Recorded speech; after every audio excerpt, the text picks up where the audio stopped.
चलो टॉपिक हम लोग का चर्चा करने वाले हैं मौर्योत्तर काल में। मौर्योत्तर काल में भारत पर विदेशी आक्रमण।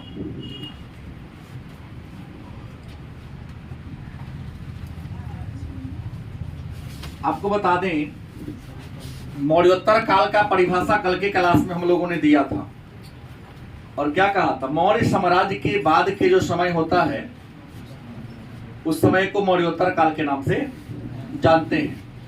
तो मौर्य साम्राज्य के पतन के बाद हमारे भारत पर कुछ दूसरे देश के आक्रमणकारियों ने आक्रमण किया था। तो उनके आक्रमण करने का वजह क्या था, क्या सोचकर आया था इंडिया पर अटैक करने, उन सारे बातों को हम लोग पढ़ेंगे।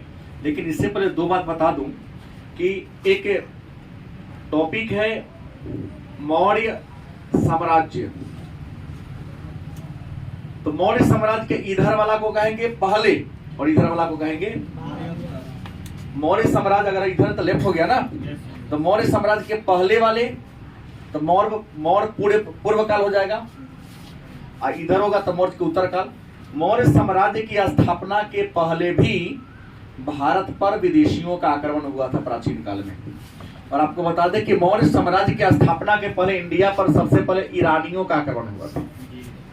किसका? ईरानियों का। ईरानी मतलब क्या? ईरान देश। ईरान को पहले फारस कहा जाता था। क्या कहा जाता था?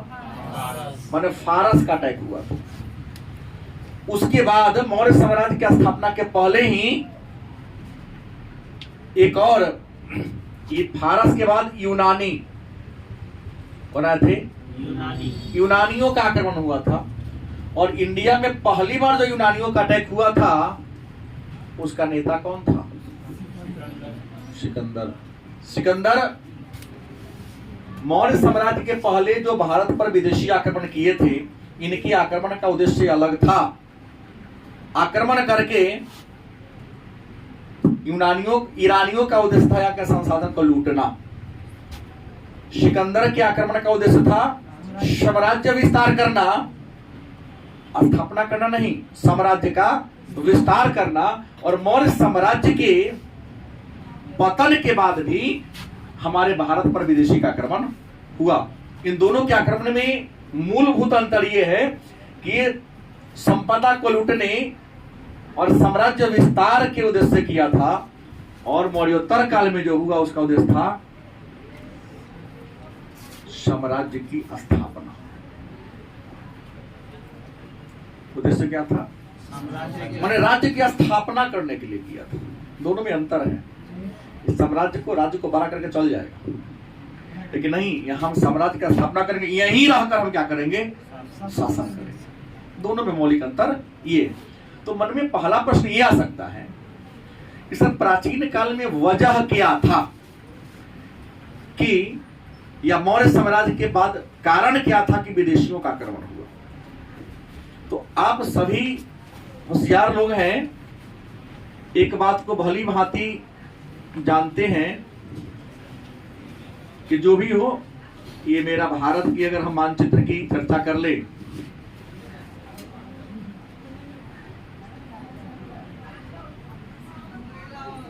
जैसा मुझे दिमाग नहीं लगाना है, हमको अपने काम से मतलब है। रचाना यूं फास्ट खींच दिया हूं, 60% सही है। भारत के दक्षिण में अरब सागर, पूरब में बंगाल की खाड़ी, दक्षिण में हिंद महासागर, उत्तर पश्चिम में यहां पर पाकिस्तान होगा, उत्तर पश्चिम में यहां अफगानिस्तान होगा, और यहां पर क्या है? नेपाल है, और यहां पर क्या है? भूटान है, और यहाँ पूरे बीच में, मैं थोड़ा यहाँ ज्यादा कर दिया हूँ, एकदम है यहाँ तो चिकन नेक की तरह इंडिया है सिलीगुड़ी के पास, यहाँ बांग्लादेश है, और यहाँ पर क्या है? म्यांमार है। लेकिन हमको इससे मतलब नहीं है। हमको मतलब यहाँ से यहाँ तक भारत के उत्तर में एक देश है, लगभग 4000 किलोमीटर लंबी सीमा रेखा सटा है। उस देश का नाम क्या है? चीन। भारत के उत्तर में एक देश कौन है? चीन। जहां से कोरोना की उत्पत्ति हुई थी 2019 में, ठीक बोला हूं 2019, तो उसका नाम दिया कोविड-19, कोरोना वायरस 2019, इसलिए उसका नाम पड़ेगा कोविड-19। चीन एक देश है, दिक्कत है कोई? चीन देश है। चीन के उत्तर में एक देश है मंगोलिया। कौन देश है? मंगोलिया। और मंगोलिया के, यहाँ चीन और मंगोलिया उत्तर एक विश्व का सबसे बड़ा देश है रूस। और इधर आएंगे तो उत्तर कोरिया, दक्षिण कोरिया चीन के बगल में। तो चीन के उत्तर में प्राचीन काल में कुछ आक्रामक या यूं कहें बर्बर क्या थी जनजाति रहता था। ये जो बर्बर जनजाति थी ये खेती बाड़ी नहीं करता था, ये पशुपालक माने पशु को पालने वाला, और जंगल से उत्पाद को इकट्ठा करते थे, जड़ी बूटी कंदमूल इकट्ठा करते थे, पशु का भी शिकार करते थे, बात समझ गए, और अपना जीवन यापन चलाते थे। और सबसे महत्वपूर्ण बात है कि चीन के उत्तर में थोड़ा आगे बढ़ेंगे तो साइबेरिया है, जो विश्व का एक ठंडा स्थान में माना जाता है, जहां केवल 6 महीना ही जीवन जीना संभव है। 6 महीना मौसम सुहावना रहता है, जहां जंगल में आप घुसकर वहां शिकार कर सकते हैं, और बाकी 6 महीने इतना बर्फबारी होता है कि आप जंगल में शिकार। तो इधर जो बर्बर जनजाति थी वह साइबेरिया के क्षेत्र में जाके बड़े पैमाने पर शिकार कर लेता था। पशु इसलिए पालता था कि पशु पालेंगे तो इससे ऊन की प्राप्ति होगी, और जब हमको ठंडा का मौसम आएगा शिकार नहीं मिले तो उसी पशु को मार करके हम क्या कर लेंगे, खा भी लेंगे। नहीं, हड्डी भी बेच देंगे, उसका चमड़ा भी बेच देंगे, ऊन भी बेच देंगे, अब किसी काम के लायक नहीं रहा, बुढ़ा गया तो मार के खा ले। लेकिन इसी क्रम ये बर्बर जनजाति क्या करता था, जंगल से जो उत्पाद इकट्ठा करता था चीन के बाजार में क्या करता था, बेचता था। तुम लोग के लिए महत्वपूर्ण इतिहास का सिलेबस तुम्हारा यही है। यहाँ लाके क्या करता, 11 का सिलेबस था ये, यहाँ बेचता था, लेकिन बेचने में बेईमानी करता था, ये बर्बर था।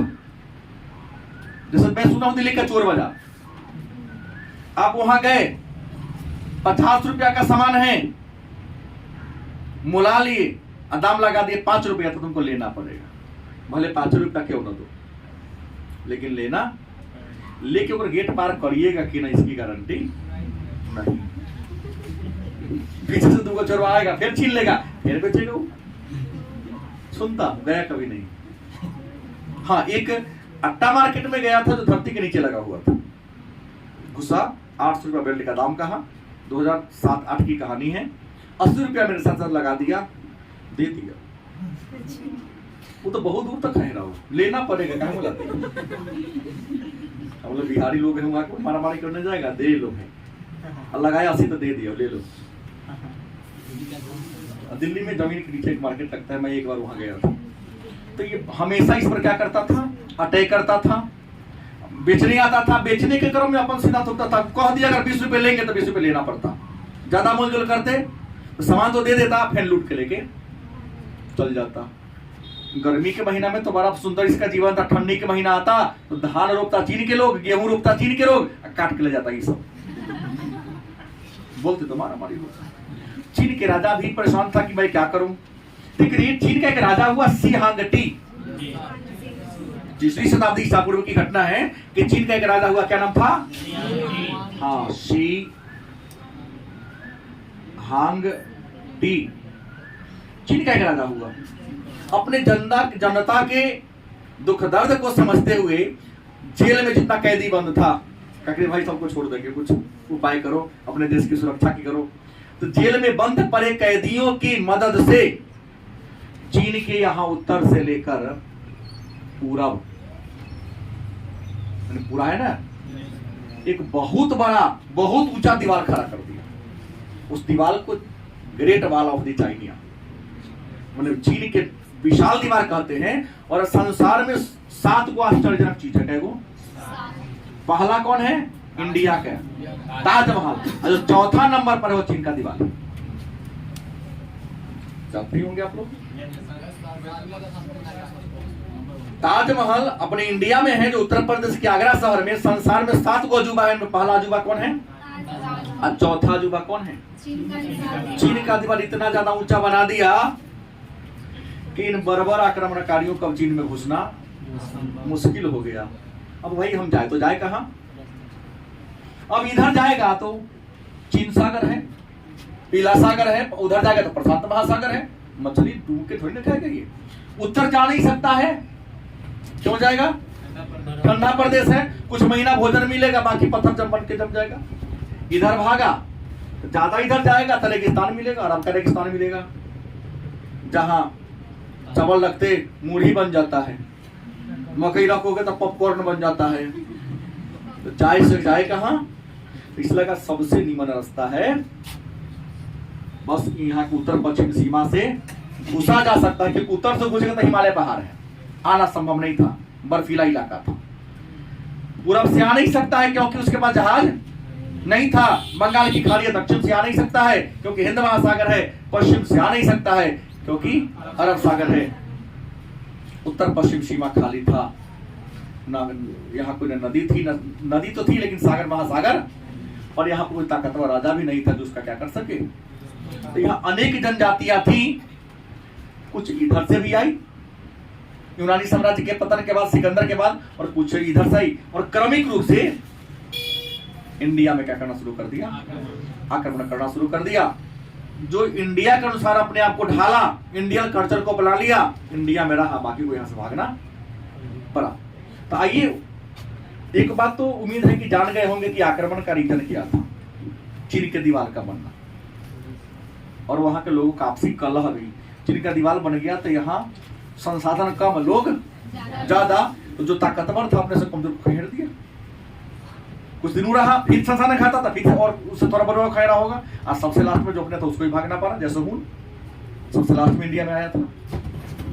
उन विदेशी आक्रमणकारियों में इंडिया पर मौर्य साम्राज्य के पतन के बाद सबसे पहले किसका आक्रमण हुआ? तो सबसे पहले जिसका आक्रमण हुआ उसका नाम था हिंद यूनानी। क्या नाम था? इसको यवन भी कहते हैं, अंग्रेजी में इंडो ग्रीक कहते हैं। क्या इसको यूनानी भी कह सकते हैं शॉर्ट में। इसके बाद जो दूसरा अटैक किया पहलव, और पहलव को ही पार्थियन भी कहते हैं। तीसरा कौन था? शक, शक को सिथियन भी कहते हैं। और चौथा कौन था? इसका अन्य कोई नाम नहीं। 3 से 4 मंगल से, आवे वाला मंगल। तो हमने कहा कि हिंद यूनानी, मौर्य साम्राज्य के पतन के बाद भारत पर सबसे पहले किसका अटैक हुआ था? इसको यवन, इंडो ग्रीक भी कहते हैं। उसके बाद पहलव जिसको पार्थियन भी कहते हैं, शक जिसको सिथियन भी कहते हैं, और अंत में कौन आया? कुषाण। तो हम लोग पहले इन चारों में से किसको पढ़ेंगे? तो सबसे नंबर 1 में है, पहले किसको पढ़ेंगे? हिंद यूनानी। हिंद भारत पर मौर्योत्तर काल में आक्रमण करने वाला पहला जो विदेशी था उसको हिंद यूनानी के नाम से जानते हैं। और आपको बता दें, इन हिंद यूनानियों का इंडिया पर अटैक हुआ था, इसकी जानकारी के जो स्रोत हैं, किन किन पुस्तकों में इस बात की जानकारी मिलती है कि मौर्य साम्राज्य के पतन के बाद इंडिया पर सबसे पहले यवनों ने, यूनानियों ने, इंडो ग्रीक ने अटैक किया था। तो उनकी किताब का नाम है जातक। क्या नाम है? और शायद उन लोगों को छोड़ दिया जाए, उन लोगों को भी 2 महीने के बाद पता चलेगा, लेकिन आप सबको पता है कि जातक बौद्ध धर्म का किताब है। जातक किस धर्म का किताब है? और यह ऐसा पुस्तक है जिसमें महात्मा बुद्ध के पूर्व जन्म की 550 कथाओं का उल्लेख है। किस भाषा में लिखा गया है? पाली भाषा। किस भाषा की किताब है? पाली भाषा की किताब। दूसरा है दिव्यावदान, दिव्या, और दिव्यावदान भी बौद्ध धर्म की क्या है? पुस्तक है। तीसरा मिलिंद पन्हो, मिलिंद पन्हो, यह भी सारा पुस्तक पाली भाषा में, पाली साहित्य। मिलिंद पन्हो मैं चर्चा करूंगा ज्यादा इसके बारे में 2 मिनट के अंदर में ही। मिलिंद पन्हो को भी हम पढ़ेंगे, तो हमको जानकारी मिलती है। और कल की क्लास में हमने कहा था गार्गी संहिता, गार्गी बोले थे ना कि शुंग वंश के संस्थापक पुष्यमित्र शुंग ने अश्वमेध यज्ञ किया था, घोड़ा को छोड़ा था, ओकर बेटा ओकरा पीछे पीछे गया था, तो शको ने हिंदी यूनानियों ने उसके घोड़ा को क्या कर लिया था, सिंधु नदी किनारे रोक लिया था, तो घमासान हुआ था। अग्निमित्र की लड़ाई, हाँ अग्निमित्र की लड़ाई हुई थी, तो उसका उल्लेख गार्गी संहिता में है। और कालिदास के द्वारा लिखा गया नाटक मालविका अग्निमित्र। ठीक, तो बड़ी आसान सी बात हो गई कि हिंद यूनानियों के आक्रमण के बारे में जानकारी देने वाला किताब कौन कौन, किन किन पुस्तकों को अध्ययन करके हम जान सकते हैं कि मौर्य साम्राज्य के पतन के बाद इंडिया पर यूनानियों का आक्रमण हुआ। ऐसा नहीं कितना ही है, और भी है, जैसे आप देख सकते ललित विस्तार, यह भी बौद्ध धर्म की पुस्तक है। और एक और पुस्तक है मंजूश्री मूलकल्प, पढ़ा होगा आपने, साहित्य है मंजूश्री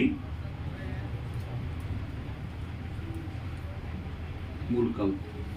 तो ये पुस्तक है जिनको पढ़कर हम जान सकते हैं कि यूनानियों का इंडिया पर क्या हुआ था, आक्रमण हुआ था। अब सवाल है, तो मौर्य साम्राज्य के पतन के बाद यूनानियों का इंडिया पर क्या हुआ था, अटैक हुआ था। तो पहला यूनानी शासक जिन्होंने इंडिया पर अटैक करके एक स्वतंत्र राज्य की स्थापना की, तो इसके बारे में चर्चा हम पूर्व में कर चुके हैं, लेकिन थोड़ा उससे बैक में हम लोग चलेंगे कि सिकंदर पहला यूनानी था जो इंडिया पर अटैक किया था, और सिकंदर के बाद दूसरा यूनानियों का आक्रमण। अलग बात है कि आप डेमेट्रियस को मानते हैं, लेकिन डेमेट्रियस को पहले जानेंगे वह किस वंश का था, और डेमेट्रियस किसी न किसी के कहने पर अटैक किया होगा, ऐसे तो किया होगा नहीं। तो सबसे पहली बात बता दें कि हिंद यूनानियों ने जो इंडिया पर अटैक किया, रियल में इस हिंद यूनानियों का केंद्र कहां था, बैक्ट्रिया। कहां था, बैक्ट्रिया इसका केंद्र था। और बैक्ट्रिया में एक हिंद यूनानी साम्राज्य की स्थापना करने वाले जो व्यक्ति थे, उनका नाम था डियोडोरस। क्या नाम था, डियोडोरस नामक एक व्यक्ति ने लगभग 250 ईसा पूर्व की क्या है कहानी है कि बैक्ट्रिया में एक हिंदू यूनानी साम्राज्य की स्थापना किया। क्योंकि आपको पता होगा कि सिकंदर जो विश्व विजेता बनकर एशिया, अफ्रीका और यूरोप महादेश के कई भूभागों पर अपना दबदबा जमा लिया था, लेकिन सिकंदर के मरने के बाद उसके द्वारा स्थापित जो यूनानी साम्राज्य था उसका पतन हुआ था, और उसके पतन पर अनेक सारे राजवंशों की क्या हुई थी, स्थापना हुई थी। उसमें एक बैक्ट्रिया में भी स्थापना हुई थी, डियोडोरस के नेतृत्व में यहाँ पर 250 ईसा पूर्व में किया गया था। और यही जो डियोडोरस ने जिस राज्य की स्थापना किया था उसका नाम कहलाया इंडो ग्रीक। इंडो ग्रीक कहलाया, डियोडोरस के द्वारा इंडो ग्रीक एक साम्राज्य की या इंडो ग्रीक वंश की क्या की गई थी, स्थापना की गई थी। लेकिन डियोडोरस के बाद एक राजा, पहले लोग कबीला में रहा करता था इस समय भी, जो राजा बना, जो प्रभावशाली राजा बना, उनका नाम था यूथिडेमस। क्या नाम था, यूथिडेमस। यहां से पढ़े होंगे आप लोग। यूथिडेमस डियोडोरस के बाद इंडो ग्रीक का क्या बना, राजा बना। और ये जो यूथिडेमस था बड़ा ही महत्वाकांक्षी था।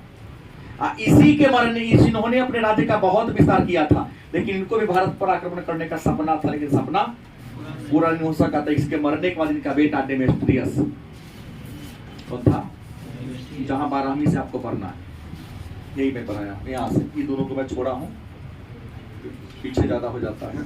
इसी यूथिडेमस का उत्तराधिकारी इसका बेटा कौन था, डेमेट्रियस, जो इंडिया पर क्या करता है, आक्रमण करता है। और आक्रमण करके सिंध और पंजाब तक के भूभाग को क्या कर लेता है। तो सिकंदर के बाद इंडिया पर अगर आक्रमण करने वाला पहला कोई यूनानी अगर राजा हुआ तो कौन था, और सिकंदर के बाद में बोला। लेकिन अगर सीधे पूछे कि इंडिया पर आक्रमण करने वाला पहला यूनानी तो सिकंदर, दूसरा तो, क्योंकि इससे पहले यूथिडेमस थे, डियोडोरस थे, लेकिन इन्होंने इंडिया के सीमा में प्रवेश नहीं किया। इंडिया के सीमांत आकर छोटे छोटे राज्यों को जीत लिया। इंडिया के अंदर उस समय पाकिस्तान और अफगानिस्तान भी इंडिया में ही था, तो अफगानिस्तान और पाकिस्तान के किसी भी भूभाग को जीतने का काम नहीं किया। लेकिन डेमेट्रियस, जिन्होंने हिंदू कुश पर्वत को पार कर गया, कौन? हिंदू कुश, जानवे करते हिंदू कुश पर्वत और सुलेमान पर्वत पाकिस्तान में, इस पर्वत को पार करके पंजाब और सिंध राज्य में क्या कर लिया था? अटैक कर लिया था। अब कहोगे इसकी जानकारी कि डेमेट्रियस ने इंडिया पर अटैक किया था, तो इसकी जानकारी एक पुस्तक है, नाम पढ़ा होगा आपने, महाभाष्य। नहीं, और दूसरा पुस्तक कौन है? गार्गी संहिता। ये दो ऐसे पुस्तक हैं, यही दो पुस्तक बताता है कि डेमेट्रियस सिकंदर के बाद इंडिया पर आ गया और पंजाब सिंध से आगे तक मथुरा तक उसने लिख देते, वहां तक के क्षेत्र को क्या कर लिया? जीत लिया, और जीत कर इंडिया में एक साम्राज्य का स्थापना किया था। मतलब डेमेट्रियस ने इंडिया पर अटैक करके पहली बार एक यूनानी साम्राज्य की क्या कर लिया था? स्थापना कर लिया था। और इसी डेमेट्रियस के बाद इंडिया पर इसके लौट जाने के बाद या इसके मर जाने के बाद इंडिया पर जो दूसरा यूनानी अटैक किया था, क्या था नाम? मीनांडर, जिसका अन्य नाम क्या है? मिलिंद। मीनांडर का दूसरा नाम क्या है? मिलिंद। पन्हु नहीं कहा जाए, इसको मिलिंद ही कहा जाए, रियल नाम इसका यही था। तो डेमेट्रियस के बाद इंडिया पर आक्रमण करने वाला दूसरा कौन था? मिलिंद, जिसको मीनांडर के नाम से भी हम सब बताएंगे, थोड़ा धैर्य रखने की जरूरत है। और पूरे हिंद यूनानियों का इंडिया पर आक्रमण करने वाला या पूरा खानदान का ही सबसे प्रभावी राजा मीनांडर ही था। गलत कि सही? यह इंडिया आया तो इंडिया के एक बहुत बड़े दार्शनिक से इसकी मुलाकात हुई। उस बहुत बड़े दार्शनिक का नाम था नागार्जुन। क्लियर हुआ? इस नागार्जुन का अन्य नाम है नागसेन। इसको भारत का आइंस्टीन नहीं, इन्होंने ही अपनी पुस्तक माध्यमिका सूत्र में सापेक्षता का सिद्धांत पहली बार दिया था। तो मीनांडर सबसे प्रतापी राजा थे। इन्होंने अपने साम्राज्य को सिंध पंजाब से आके मथुरा तक ले आया था। मैंने उत्तर प्रदेश तक के भूभाग को क्या कर लिया था? जीत लिया था। वहां तक के क्षेत्र पर इन्होंने क्या किया था? राज्य किया। संजोग से इनकी मुलाकात हो जाती है। मीनांडर की मुलाकात किससे हुई? बड़े विद्वान ये भी थे, ये तो और अपने विद्वान थे। दोनों से धार्मिक वार्तालाप हुआ। भाई ईसाई धर्म को मानने वाले, बौद्ध धर्म को मानने वाले, नियम है भाई, आप मेरे साथ आओगे तो हम कहेंगे हम पर प्रभाव छोड़ना, तुम पर चाहेंगे कि मेरे विचार को मानो। और तुम जहां जाओगे तुम पर से जो पर छोटा होगा तो हमारा प्रभाव माना ले। तो इंडिया में ये आया, ईसाई धर्म को मानता था। नागार्जुन से जब मिला तो कबीरदास की बात जानबे करते कि आदमी से आदमी मिले तो होई दो दो बात, गदहा से गदहा मिले तो मारे दो दो लात। अच्छे लोग मिलते हैं तो अच्छी अच्छी बातें होती हैं, बुरे लोग मिलते तो लातालाती होता है। दोनों विद्वान से, दोनों से मुलाकात हुई। बहुत देर बात हुआ। नागार्जुन ने मीनांडर को कहा, नागसेन ने मिलिंद को कहा कि आप किस धर्म को अपना लो? बौद्ध धर्म को अपना लीजिए। धर्म बदलना बड़ा मुश्किल काम होता है। भाषा और धर्म इंसान के चमड़ी के समान है। जन्म से पैदा होता है, मरने के बाद तक के बाद ही, जलने के बाद ही नष्ट होता है। बड़ा मुश्किल है बदलना। लेकिन ये तो साम्राज्य विस्तार चाहता था ना। हाँ कि धर्म बदलने में कोई बुराई नहीं है, लेकिन बौद्ध धर्म के प्रति मेरे मन में कुछ प्रश्न है, कुछ समस्या है। अगर मेरे सभी समस्या का समाधान आप कर देते हो तो मैं बौद्ध धर्म को क्या कर लूंगा? अपना लूंगा। तो कहा जाता है कि मिलिंद ने क्या किया? प्रश्न किया। मिलिंद का अन्य नाम क्या है? मीनांडर ने प्रश्न किया। इनके सभी प्रश्नों का उत्तर कौन दिया? तो मिलिंद के प्रश्न और नागसेन के उत्तर से एक बहुत बड़ा पुस्तक तैयार हो गया। उस पुस्तक का नाम है मिलिंद पन्हु। क्या नाम है? मिलिंद पन्हु नामा क्या बन गया? किताब। या पाली भाषा में लिखा गया ग्रंथ। कुछ है नहीं, प्रश्नोत्तर है। प्रश्न किसका है? मिलिंद का। उत्तर किसका है? नागार्जुन ने नागसेन का प्रश्न है। क्या जी? इसे भारत का आइंस्टीन कहते हैं। इन्हें विज्ञानवाद का जनक, अगोचरवाद का जनक, इन्होंने अपने पुस्तक मिलिंद माध्यमिका सूत्र में, नागसेन ने और भी किताब लिखा था, माध्यमिका सूत्र उसका नाम है। और सबसे बड़ी बात है कि कनिष्क के दरबार में रहते थे। कनिष्क के दरबार में रहने वाले क्या थे, विद्वान थे। कनिष्क में आगे चर्चा करूंगा। धर्म को क्या कर लिया, अपना लिया। लेकिन मिलिंद जब इंडिया आया तो इन्होंने अपनी राजधानी कहाँ बना दिया था, सियाल, इसका नाम है सकला। सियालकोट या सकला अफगानिस्तान में है, उसको अपना राजधानी बना लिया। और मिनांडर के इंडिया में आक्रमण करने से और बहुत दिनों तक रहने से भारत में कुछ प्रभाव ही पड़ा। जैसे अगर सबसे पहले कहा जाए कि भारत में पहले सिक्का बनता था, लेकिन भारत का जो सबसे प्राचीन सिक्का है उसका नाम है आहत सिक्का। क्या नाम है? और आहत सिक्का का अन्य नाम क्या है?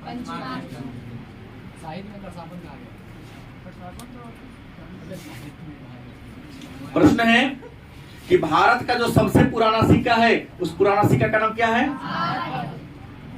या आहत का है नाम पड़ गया भाई। तो आहत माने आघात पहुंचाना, लोहा को, तांबा को, जिसका भी सिक्का बना उसको गर्म कर दिया जाता था। और गर्म करने के बाद राजा की मोहर होता, उस मोहर से ऐसे ठप्पा लगा दिया जाता था। भाई ठप्पा लगेगा तो चिन्ह होगेगा ना। जैसे मान लो ये मोहर है, मैं इसको लगा कर यहाँ पर धब्बा दूंगा तो यहाँ चिन्ह बनेगा कि ना बनेगा? तो लोहा को गर्म करके राजा का मोहर लगता था, तो मोहर लगने से क्या बन जाता था? चिन्ह बन जाता था। आघात करने से क्या बना? आघात किया तो नाम पड़ गया आहत, आघात करने से चिन्ह बन गया, 4-5 को चिन्ह बन जाता हो, नाम पड़ गया पंच मार्क, माने पंच चिन्ह वाले सिक्का चलता था। लेकिन यूनानियों ने, हिंद यूनानियों ने जब इंडिया पर अटैक किया तो भारत में एक नया बात किया, सबसे पहले सोने का सिक्का। इंडिया में सबसे पहले अगर सोना का सिक्का किसी ने जारी किया तो हिंद यूनानी खानदान के राजाओं ने किया। राजा का नाम पूछेगा तो बड़ी आसानी से कर सकते हो मीनान में। दूसरी बात, इंडिया में जो सिक्का चलता था उस पर पेड़ का फोटो, पहाड़ का फोटो, पशु पक्षी का फोटो होता था। लेकिन हिंद यूनानी राजाओं ने राजा का फोटो और राजा का नाम सिक्का पर पहले आने से फायदा हुआ कि सिक्का पर देखते गांधी जी का फोटो है, शिवाजी का फोटो है, औरंगजेब का फोटो है, और अंग्रेजों का जो गवर्नर जनरल है वैसा भी सिक्का मेरे पास 1-2 पुराना है जिनका फोटो है। तो भारत में पहली बार सिक्का पर फोटो लिखवाने, फोटो चित्र बनवाने और नाम लिखवाने की परंपरा हिंद यूनानी शासकों से ही मिलता है। और भी कई बातें हैं यहाँ पर। ये जो मिनांडर था, मिनांडर के बाद इसी वंश का एक और राजा हुआ, नाम था एरियालकिड्स। क्या नाम था? एरियालकिड्स। मिनांडर के बाद हिंदू यूनानियों का क्या बना? राजा हुआ, जिन्होंने अपना एक राजदूत काशी के राजा भागभद्र के दरबार में भेजा था। उसका नाम था हेलियोडोरस। आप सुने होंगे हेलियोडोरस। क्या था? इसका राजदूत था। और किसके दरबार में भेजा था? तो काशी के राजा भागभद्र के दरबार में भेजा था। और जब हेलियोडोरस इंडिया में आया, याद रख लेंगे, तो वैष्णव धर्म को अपना लिया था। वैष्णव धर्म को अपना लिया था। और इसी ने, हेलियोडोरस ने ही एक स्तंभ बनवाया था, इसका नाम गरुड़ स्तंभ, जो संस्कृत भाषा में गरुड़ स्तंभ इसी हेलियोडोरस के द्वारा। भाई गरुड़ भगवान विष्णु का वाहन है, तो सीधा के वैष्णव धर्म से जुड़िए गया, दूसरा तो किस्म लेने की है।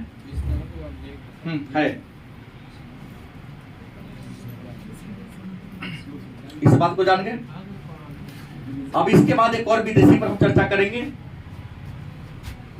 जिनका नाम होगा पहलव या पार्थियन। लेकिन पहलव और पार्थियन को जानने से पहले आपके मन में यदि प्रश्न होगा कि यूनानियों ने आक्रमण किया तो सिक्का दिया, सिक्का पर नाम दिया, कुछ नया चीज दिया, लेकिन और क्या क्या दिया? यूनानियों ने इंडिया पर जब आक्रमण किया तो आक्रमण करने से भारत को कुछ फायदा हुआ कि ना हुआ? मन में होगा। तो यूनानियों के इंडिया पर आक्रमण करने से भारतीय संस्कृति पर, भारत के विज्ञान पर, भारत के साहित्य पर और भारत के हर क्षेत्र पर एक अलग प्रभाव पड़ा। जैसे अगर हिंदू यूनानी के प्रभाव की बात कर लें तो पहला प्रभाव यह पड़ा, चिकित्सा के क्षेत्र में बड़ा विकास हुआ था। क्योंकि इंडिया में तो मैं चरक का नाम ले लूंगा। चरक किनके दरबार में रहते थे? कनिष्क के दरबार में। चरक अश्वघोष नागार्जुन, चरक कनिष्क के दरबार में रहते थे। ये लोग जंगल से जड़ी बूटी लाके इलाज करते थे, लेकिन उस जड़ी बूटी का अन्य तरीके से यूज करने का तरीका यूनानियों के प्रभाव में आने से हुआ। कुछ और रस मिलाने से उसकी गुणवत्ता क्या हो सकती है? बढ़ सकती है। उसका रंग रूप आकार प्रकार बदला, क्योंकि हर समय घोल लेके कहाँ घूमते रहेंगे। उस सुखा का टैबलेट है, गोली के रूप में बदला। ये सीखा उसी से। दूसरा इसमें क्या हुआ? हाँ, ज्योतिष के क्षेत्र में, माने सप्ताह में इनके आने से प्रभाव हुआ कि सप्ताह में कै दिन होता है? सप्ताह में 7 दिन होता है। यह भी यूनानियों के आगमन से इंडियन को क्या हुआ पता चला। इसके अलावा ग्रहों का नामकरण यूनानियों के प्रभाव में आकर हम लोग देखा। कैलेंडर निर्माण क्या होता है? कैलेंडर निर्माण की जानकारी भी यूनानियों के आक्रमण से हुआ। अगर नहीं होता तो शायद सप्ताह में 7 दिन होता है, ये बात से हम अभी अपरिचित रहते हैं। क्या अब कहीं बन गया होता? हाँ, ग्रह का नामकरण, जैसे हम लोग वहां अलग नाम है देते ना, बुध है, शुक्र है, बृहस्पति है, तो अल्फा बीटा गामा देता है। तो ग्रहों के नामकरण करने की परंपरा भी इनके हमका आक्रमण से पैदा हुआ। इसके अलावा यूनानी जब इंडिया में आया एक और फायदा हुआ, एक मूर्ति निर्माण की नई कला का विकास हो गया। मूर्ति निर्माण की उस नई कला को हेलेनिस्टिक कला कहते हैं। हेलेनिस्टिक कला, और हेलेनिस्टिक कला का सबसे अच्छा उदाहरण क्या है? गंधार कला से। माने भारत में पहले बौद्ध धर्म था, लेकिन भगवान बुद्ध की मूर्ति उड़ती यूनानी आया, मेनांडर ने बौद्ध धर्म को अपनाया, तो कहा कि हमारे यहाँ तो अपोलो भगवान की मूर्ति बनता है, क्योंकि अपोलो यूनानियों का भगवान था। तो भगवान बुद्ध को भी मूर्ति बनवाना शुरू करवा दिया प्रभाव में आके, और बुद्ध को भी अपोलो के समान खोपा हुआ दिखा दिया, माथा पर जूरा जो कहते हैं। तो मूर्ति निर्माण के क्षेत्र में चेंज हुआ। पंचमार्क सिक्का के जगह पर नया सिक्का पर नाम लिखवाने, राजा का फोटो लगवाने, राज चिन्ह अंकित करवाने की परंपरा शुरू हो गई। फिर हमने पढ़ना था पहलव। दूसरा कौन है? पहलव का ही अन्य नाम क्या है? पहलव का अन्य नाम क्या होगा? तो मन में होगा ये पहलव कौन था, और पहलव भारत में क्यों आया था? तो पहलव जो हिंद यूनानियों के बाद इंडिया पर अटैक करने वाला दूसरा राजा था, और यह भी चीन के उत्तर पूर्व क्षेत्र में ही निवास करता था। जब वहां जीविका की समस्या क्या होती है उत्पन्न हो गई, तो वहां से भागा। लेकिन ये जो पहलव था, इनका मूल स्थान कहाँ था, मूल निवासी कहाँ का था? तो ये मूल निवासी था ईरान का। जीविका के तरफ में गया था चीन की तरफ, लेकिन मूल निवासी कहाँ के थे? पहलव ईरान के थे। और इस जो पहलव वंश है, ईरान का इसका मूल निवास था। तो ईरान में पहलव वंश के संस्थापक कोई ना कोई व्यक्ति रहा होगा। तो ईरान में जो पहलव वंश के संस्थापक थे, उनका नाम था मिथ्रादात। मिथ्रादात नामक व्यक्ति ने ईरान में पहलव या पार्थियन वंश की क्या किया था? स्थापना किया था। और मिथ्रादात ने अपना शासन केवल ईरान तक ही सीमित रखा। इनके काल में पहलवों के साम्राज्य में किसी तरह की विकास या प्रगति नहीं हुई। लेकिन पहलवों का पहला शासक जिसने भारत पर क्या किया था? आक्रमण किया था साम्राज्य विस्तार के लिए, इंडिया पर आक्रमण करने वाला, उसका नाम था बोनोस। क्या नाम था? बोनोस। ये पहला राजा था जिन्होंने क्या किया था? इंडिया पर क्या किया था? आक्रमण किया था। और इसने इंडिया पर आक्रमण करके सिक्का भी जारी किया था, और इसके सिक्का पर महाराजा धीराज। महाराजा धीराज मतलब राजाओं का राजा, माने कई राजाओं के ऊपर वाले राजा को हम महाराजा धीराज के नाम से जानते हैं। और इन्होंने इनके सिक्का पर खरोष्ठी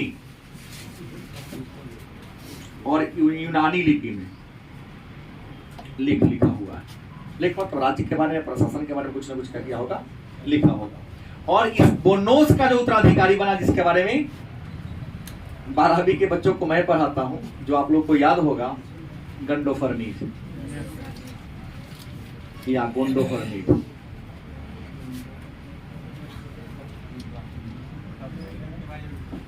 आपके पाठ्यक्रम में इतना गहराई में जाएंगे तो बिहार में भाग जाएगा। गोंडोफर्नीज इंडिया पर आक्रमण करने वाला पहलवों का महान शासक था। या पूरे पहलव वंश का मिथाद्रात या बोनोस के बाद सबसे महान राजा यही था। और इंडिया पर आक्रमण किए और इनकी राजधानी कहां थी? तक्षशिला। राजधानी कहां थी इनकी? राजधानी तक्षशिला थी। और इसी के शासन काल में भारत में पहली बार एक ईसाई आया था। ईसाई धर्म का प्रचार प्रसार करने या जिस कारण से आया हो, इसी गोंडोफर्नीज के शासन काल में इंडिया में पहली बार एक ईसाई आया था। उसका नाम क्या था? Saint Thomas. क्या नाम था? थॉमस नहीं, सेंट थॉमस। ईसाई धर्म के पादरी इंडिया में ईसाई धर्म का शायद प्रचार करने आए थे। और भारत में ईसाइयों का प्रथम प्रवेश कह सकते हैं।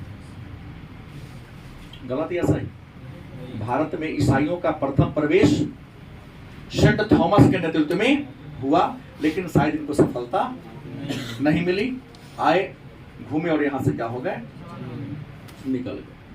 ज्यादा इनके बारे में नहीं मिलता है जानकारी। याद रखेंगे, पहलवों का मूल निवास स्थान ईरान, इस संस्थापक मित्रदात था। और भारत पर आक्रमण करने वाला पहला राजा बोनोस, जिन्होंने इनके सिक्का खरोष्ठी और यूनानी लिपि में लिखा है। महाराजा धीराज की उपाधि धारण किया। और पहलवों का सबसे महान राजा गोंडोफर्नीज था। इनकी राजधानी तक्षशिला थी। और इन्हीं के शासनकाल में ईसाई धर्म प्रचारक, अगर कोई पूछता 20 वर्ष हो सकता है, कई लोग होते हैं विमलेंदु के मन में उठते रहता है कि साल ना बताए, ये भी आ सकता है। तो 57 ईसा पूर्व में। हाँ ना, अच्छा है, जिसका मतलब नहीं उसका भी मतलब। इसीलिए तो कहा जाता है कि बड़े बच्चों को पढ़ाने के लिए कमजोर टीचर भी चलेगा। ये जो छोटा बटा जी का नीवे तैयार हो रहा है, उसके लिए बहुत एक्सपर्ट टीचर चाहिए। अनट्रेंड नहीं, ट्रेंड टीचर चाहिए। जो रियल में कॉलेज जाकर ट्रेनिंग लिया हो, नहीं प्रोजेक्टिंग सेंटर से खरीदा हुआ डिग्री वाला टीचर नहीं चलेगा। तीसरा जिनके बारे में चर्चा करेंगे उनका नाम क्या है? शक का नाम क्या है? शिथियन। शक का नाम क्या है? शक भी चीन के दीवार बनने के कारण ही भागा था। रियल भी वही था। और यह किस कबीला का था? यूची कबीला का। किस कबीला का था? और इसी कबीला का जो बरुआर माने मजबूत राजा था, उसको यहां से क्या कर दिया था? खेड़ दिया था। और चीनी में तोकरी का यूथी कबीला का था। और यूथी कबीला का ही अन्य जो ताकतवर लोग थे उसको वहां से भगा दिया। और भारत में, या रियल में कहोगे तो घुमंतु था, घुमक्कर था। और भारत में यह चारागाह की तलाश में आया था। क्यों नहीं कर सकते? भारत में किसकी तलाश में आया था? चारागाह माने अपने प्रिय पशु घोड़ा रहा हो या गाय रहा हो, उसके लिए चारा माने घास की तलाश में आया था। कहेंगे शकों के बारे में जानकारी के बारे में कुछ बताएंगे। तो शकों के बारे में जानकारी प्राप्त करने का स्रोत रामायण में भी इसका चर्चा मिलता है। इसमें रामायण में, इसके अलावा महाभारत में, मनुस्मृति में और हर्षचरित में। रामायण आदिकवि वाल्मीकि के द्वारा संस्कृत भाषा में लिखा गया है। 6000 श्लोक इसमें, 7 कांड है। महाभारत महर्षि वेद व्यास के द्वारा लिखा गया है। 18 पर्व 1948 अध्याय और वर्तमान में 1,217 श्लोक हैं। इसकी विशालता के कारण इसको पंचम वेद कहते हैं। कुरुवंश की कथा है इसे। लेकिन कुरुवंश के साथ साथ शकों के बारे में भी यहाँ पर चर्चा किसी एक पर्व में इसके बारे में मिलता है, खास करके आदि पर्व में ही है। मनुस्मृति सामाजिक इतिहास की पुस्तक है, सामाजिक कानून की पुस्तक है। मनु ने इसकी रचना किया है और हर्षचरित्र बाणभट्ट के द्वारा लिखा गया, जिसमें हर्षवर्धन के जीवन चरित्र है। इसमें हर्षवर्धन पुष्यभूति वंश के एक महान शासक थे। तो ये पुस्तक है जिससे हमें शकों के बारे में क्या मिलती है, जानकारी मिलती है। शक भारत में प्रवेश कर दिए, लेकिन भारत में आने से पहले शक सिंधु को अपना क्या बनाया था। शकों का केंद्र कौन था। जब इसको मूल निवास से भगा दिया गया तो भाग के आया तो सिंध, जो वर्तमान समय में पाकिस्तान का एक क्या है, प्रांत है, राज्य है, वहां पर आकर अपना सब क्या जमा लिया, अड्डा जमा लिया। चूंकि शकों ने सिंध को अपना अड्डा बना लिया, इसका नाम पड़ा शकद्वीप। क्या नाम पड़ गया, शकद्वीप या शक स्थान। क्योंकि पूरा सिंध में नहीं घुसे थे, किसी अलग एरिया में जाके क्या हो गए थे, विद्वानों ने उसका नाम क्या रख दिया, शकद्वीप या। और भारत में शक अलग अलग समूह में बढ़कर अलग अलग क्षेत्र में जाके बस गए। शक इंडिया में आए तो 5 भाग में बटे। कितने, और 5 अलग अलग क्षेत्र में जाके क्या हो गए, बस गए। और बसकर अपने एक राजधानी बना लिया और वहीं पर शासन करना क्या कर दिया, शुरू कर दिया। कुछ शक तो अफगानिस्तान में ही रह गए, कहां चल गए, अफगानिस्तान में चल गए।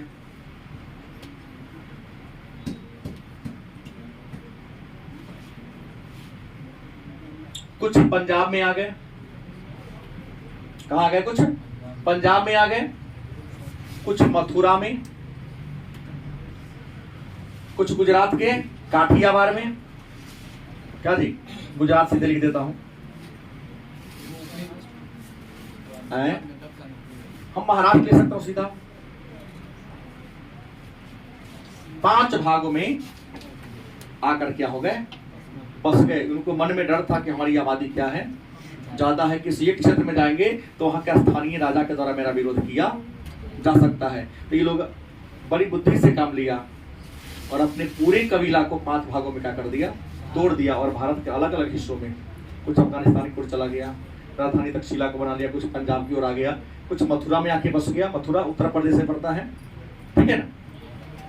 गुजरात वही काठियावाड़ क्षेत्र में, सौराष्ट्र क्षेत्र में बस गया। और कुछ कहां चला गया, महाराष्ट्र के दक्कन क्षेत्र में जाके क्या हो गया। मतलब ये कहा जा सकता है कि शक उत्तर भारत में भी और दक्षिण भारत में भी अपना क्या किया था, प्रसार करने का काम किया था। मतलब दक्कन तक इसका प्रमुख था। ये जो अफगानिस्तान का शक था, इस अफगानिस्तान के शक का जो सबसे महान राजा उसका नाम था मौजस। पढ़ा होगा आपने, अफगानिस्तान के शक का जो सबसे महान राजा उसका नाम क्या था, मौजस। और मौजस की राजधानी कहां थी, तक्षशिला। राजधानी कहां थी, मौजस के बाद जो दूसरा राजा अफगानिस्तान का बना, जिनका नाम था एजेस शासन। दूसरा राजा कौन बना, और इसका अंतिम जो राजा बना एजेज द्वितीय, इसका क्या बना, अंतिम राजा बना। और मथुरा के अगर शक की बात करें और पंजाब की बात करते, पहले अगर हम मथुरा की शक की बात करें तो मथुरा में शकों ने तो राज्य का स्थापना किया, लेकिन आपको पता होगा कि विक्रमादित्य नामक एक राजा हुआ करता था मथुरा में। मथुरा में शक आया, लेकिन यहाँ का लोकल राजा कौन था, विक्रमादित्य। इसने शकों को क्या कर दिया था, हरा दिया था। और इसको हराने के उपलक्ष्य में एक कैलेंडर जारी किया था 58 ईसा पूर्व में, कि 57, नाम क्या था, विक्रम संवत। क्या नाम है, शक मथुरा में आया, लेकिन सफलता उतना नहीं मिली, क्योंकि यहाँ के जो राजा थे ताकतवर थे।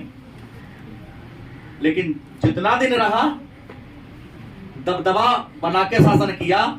और मथुरा का जो शक था उसने सिक्का भी जारी किया और अपने शिखा पर महाक्षत्रप, क्या लिखवाया? महाक्षत्रप, मतलब बहुत बड़े राजा का पदवी क्या कर लिया था? धारण कर लिया था। और आपको बता दें, मथुरा के जो शक थे, इसका जो महान राजा था उसका नाम था राजगुल। क्या नाम था? राजगुल उसका नाम था। जो इसी राजगुल को विक्रमादित्य ने हराने का क्या किया था? काम किया था।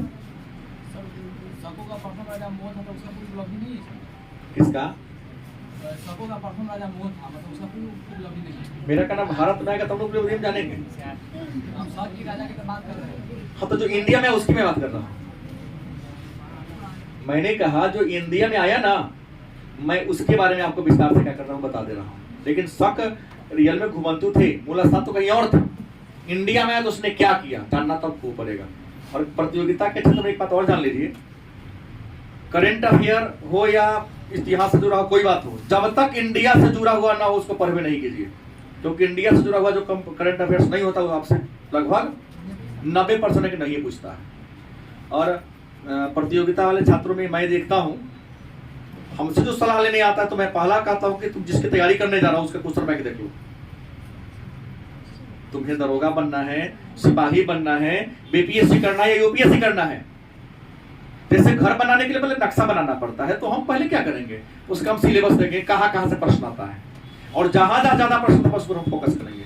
और कई लोगों को देखता हूँ सीधा जीएस पढ़ाना भी नहीं करते। दिखाओ कि कहां से कितना प्रश्न आ रहा है, पहले उस टॉपिक पर फोकस करो। क्योंकि बड़े शिक्षकों का कहना है, विद्वानों का कहना है कि विद्वान बनने के लिए पढ़ोगे ना तो नौकरी तुम वही टच करो जहां से प्रश्न। रिसर्च करना है तो प्रोफेसर बन जाओगे ना, फिर तो किसी बच्चों को पढ़ाना पड़ेगा हम लोगों की तरह। नौकरी कभी नहीं होती, विद्वान को कभी नौकरी नहीं होती। नौकरी उसी को होती है जो उतना ही पढ़ता है जितना कि उसे क्या है। हाँ, जब नौकरी मिल जाएगी तो बड़का नोवेल खरीद के लाओ ना। सब इतना मोटा किताब लाओ, छुट्टी मिलेगा नहीं, ऑफिस जाओगे चाय पीते रहोगे अपने लॉन में बैठकर, क्या स्टाफ आएगा, चाय देगा, सर झुलवा झूल रहे हैं, डायरी लेके किताब लेके पढ़ रहे हैं, तो उसका मजा अलग होता है। पहले ही सब पढ़ लिया रहोगे तो पढ़ने में किताबें बोर लगेगा, नहीं लगेगा। हाँ, तो नौकरी के बाद उसे पढ़ना चाहिए। जिसको नौकरी नहीं करना वो तो अभी से, हाँ, तो वहीं से जिसको नौकरी ही नहीं करना तो वहीं से पॉडकास्ट का ऊपर हो ना, मेरी तरह। महाक्षत्रप ये बन गए थे। उसके बाद इसके बाद और राजगुल के बाद मेंबर्स नामक एक राजा हुए थे। मेंबर भी इसका क्या हुए थे? राजा हुए थे। और इसी मथुरा का एक और राजा था जिसका नाम था छहतात्र। क्या नाम था? यहाँ मेंबर के बाद राजा कौन बना? छहतात्र राजा बना था। और छहतात्र के बाद जो राजा बना उसका नाम था भूमक। क्या नाम था? मथुरा वाला भूमक, वहीं एक और भूमक बना हुआ। और इस भूमक के बाद एक और राजा बना था, शको का नाम चर्चा कर रहा हूं, जिसने समुद्रगुप्त के मरने के बाद उसके बेटा रामगुप्त का क्या किया था? अटैक कर दिया था और रामगुप्त को क्या कर दिया था? पराजित कर दिया था। पराजित कर दिया तो रामगुप्त से हारने के बाद संधि किया, और संधि किया क्या कहा था कि तुम अपने पत्नी को हमको दे दो। ध्रुव देवी नाम था उसका, ध्रुव स्वामिनी उसका नाम था। हम तुम्हारी हत्या नहीं करेंगे, तुम्हारा राज भी नहीं छीनेंगे। ये कायर क्या किया? कहा कि ठीक है, ले जाओ। अंत में उस रामगुप्त का भाई जिसका नाम था चंद्रगुप्त द्वितीय, जो इतिहास में विक्रमादित्य के नाम से फेमस है, तो ध्रुव स्वामिनी के भेष पकड़ लिया, डोले बैठ गया, शक राजा की क्या कर दिया? हत्या कर दिया। और आके अपने भाई की भी हत्या करके क्या किया था? सत्ता को प्राप्त करने का काम किया था। हाँ, हत्या और मृत्यु में फर्क समझना पड़ेगा। पंजाब की बात करते हैं कि पंजाब का जो सबसे महान शक कौन था? तो पंजाब के शकों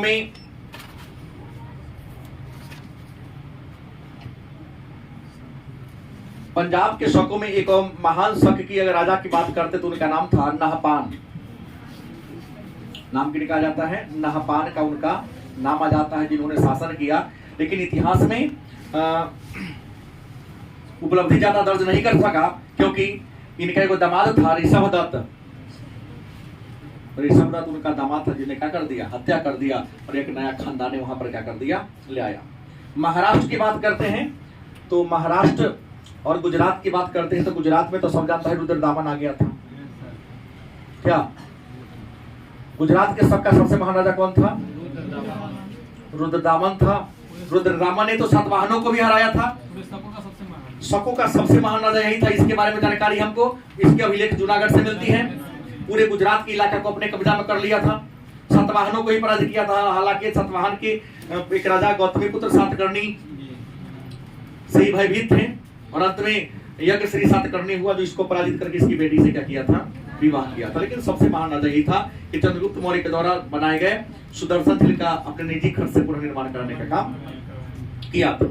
और अंत में महाराष्ट्र की बात करते हैं तो महाराष्ट्र में जो सौराष्ट्र शकों का राजा था उनका नाम था, यहां भी छहरात ही था, और छहरात के कौन बना, भूमा का राजा बना। लेकिन राजा तो बना, उपलब्धि ज्यादा दर्ज नहीं कर सका, क्योंकि दक्षिण भारत में सत्ता के लिए संघर्ष प्राचीन काल में ज्यादा नहीं हुआ है। वहां तो केवल कृष्णा और तुंगभद्रा नदी के द्वाब के लिए, रायचूर के द्वाब के लिए संघर्ष होता था, बाकी अन्य कोई संघर्ष का कारण ही नहीं था। इस कारण सत्ता का संघर्ष की कहानी यहाँ पर ज्यादा नहीं होती।